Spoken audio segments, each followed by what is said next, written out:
He is that guy from Pimp My Ride that you always wished you were.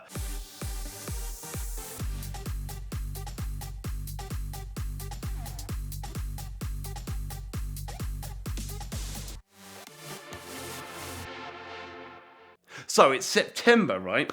2021, and Ed Bolian phones me. I'm sat in my hot tub in my council estate back garden, and basically he phones me and says, hey man, I need a TVR or something crazy and British for a car track series. So we all know what car that is. It's the gold Charisma TVR that is known for the early 2000s Mac Power days. And this car truly is a work of art. And back in the day, this was a supercar of its time that had been modified to everyone's dislike. You know, to the people that loved it, the people that didn't love it, hated it with a vengeance, even to this day. And basically, I sent that car to Ed, and it became this car that was supposed to be a British royal commodity that now is internationally the most famous TVR in the world. Well, Jamie Shaw is the brainchild behind that car. He developed the Renault 5 from Ali G in the house. He built the Charisma car. He's built Porsches. He's built all these cars that were world changing. And basically what he does, I reckon, is he probably gets very high on morphine, goes in a room and throws the rule book out the window and basically comes out with the most astounding, life-changing cars. Well, Jamie Shaw has gone away for a while, and he has been working for Rolls-Royce as one of their most amazing upholsterers and car design guys, I can imagine. Like, he's got these design skills, why not utilize them? I'm not completely sure what he does at Rolls-Royce, but he's pretty up there. Well, Jamie, I met at Petronism 2021, and he is that outlandish, crazy guy you'd expect. He's shaved his head, he's got a Charisma tattoo, he's got tattoos all over him, and he is the guy you'd expect him to be. He's a little bit quirky, he's absolutely nuts, and he's so fun to be around. He's everything you want a car designer to be. He is that guy from Pimp My Ride that you always wished you were. Fast forward to 2022, I would never imagine I'd get this phone call. You know, I've done filming with him 2021 at Petronism, 2022 at Petronism as well, and I'd seen his cars unveiled and showed that still look as good as today as they did back in the early 2000s. And he says, Sam, you're a car guy, you film stuff, you know, you're getting out there with your presenting work. I'm bringing Charisma back. 2023, the car's coming back, and I'm doing a YouTube series where I'm going to do something crazy, okay? Not only am I going to blow the freaking doors off with my design, right? I'm going to do something which has never been seen before on a modern car. And when he opened up this rulebook, okay, which had been completely destroyed, yeah? He has thrown designs in there. You have never seen wheels in your life like this. I can tell you, there is not a selection of colours you have ever seen on any car in the world. The spoiler, I can just say, imagine there was a metal scorpion climbing over your car. That's about as far as I can go with it, but it is quite literally going to be the world's craziest car of 2023. He is also going to be designing a standard body kit which will not alienate the normal guys who love this car normally, and the modifying world as it is will like a bolt-on selection as such. But this show car is going to be the only one of its kind in the world. And I can tell you there's going to be people out there squirming in their seats, and there's going to be people that are going to be throwing their money at him. This car is second to none. It's going to be a car you all know and love, and it's going to have an engine in the rear. It's going to start off being yellow, and it's going to make you smile a lot. Everyone in the world knows Pimp My Ride, you know, Exhibit, Ryan, the guys at West Coast Customs, they smashed it out of the park. But on the other side of the pond, we had the amazing Charisma guys with Pimp My Ride UK.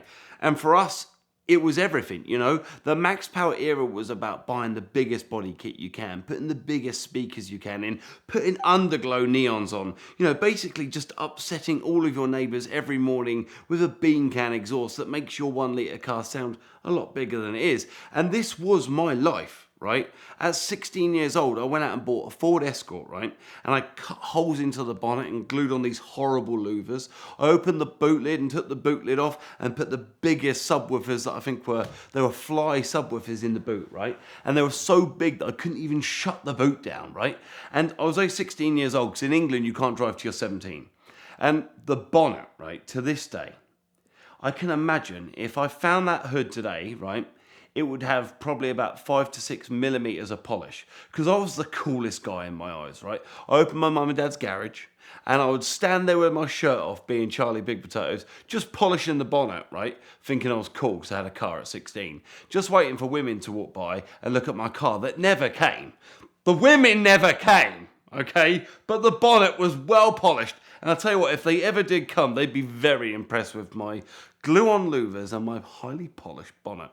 The era of the Max Power era was everything to me. I mean, I was actually at the Max Power show when that car was unveiled. The TVR was unveiled, and my dad took me, and we were walking up the corridor, and Jordan, who was one of the most famous models back in the day, who actually modeled the TVR when it was unveiled on the Maguire stand, and I saw her, and as a 16-year-old boy, like, I'm trying to look at her face, but because my dad's with me, but I'm struggling. I'm really struggling to concentrate on her face when it's such a pretty face. There's lots of other things to look at, because these magazines were the only way that I found that I could buy a magazine, pretend I was looking at the cars when I was really looking at the women. So these shows, you know, for my dad to take me to a car show that was miles away to go around and look at the cars that I'm really interested in, my dad knows the real reason I'm there, but these cars were your escapism of reality, okay?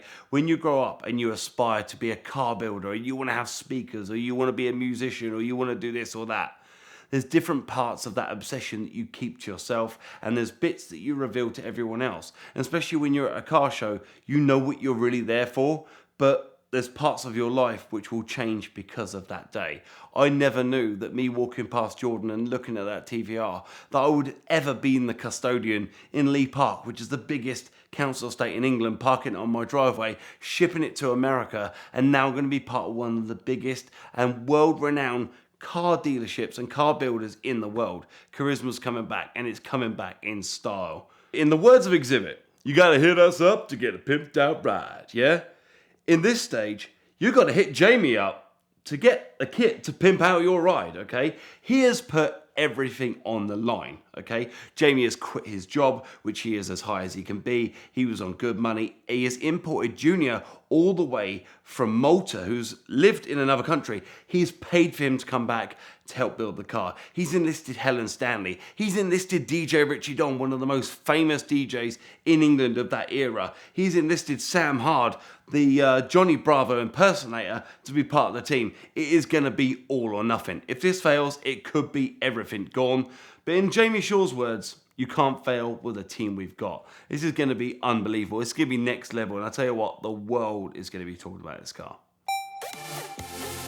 When you get a ticket, it might look something like this, but the first thing that you need to do is take a picture of that ticket and send it to 305-305. That will get the ticket clinic on your case immediately. They've got brick and mortar offices in Georgia, Florida, and California, but they can help you find a ticket no matter where you get it in the United States by helping you find a local attorney that will do everything they can to help you avoid costly fines, insurance premium increases, points on your license, risk of suspension, even jail time.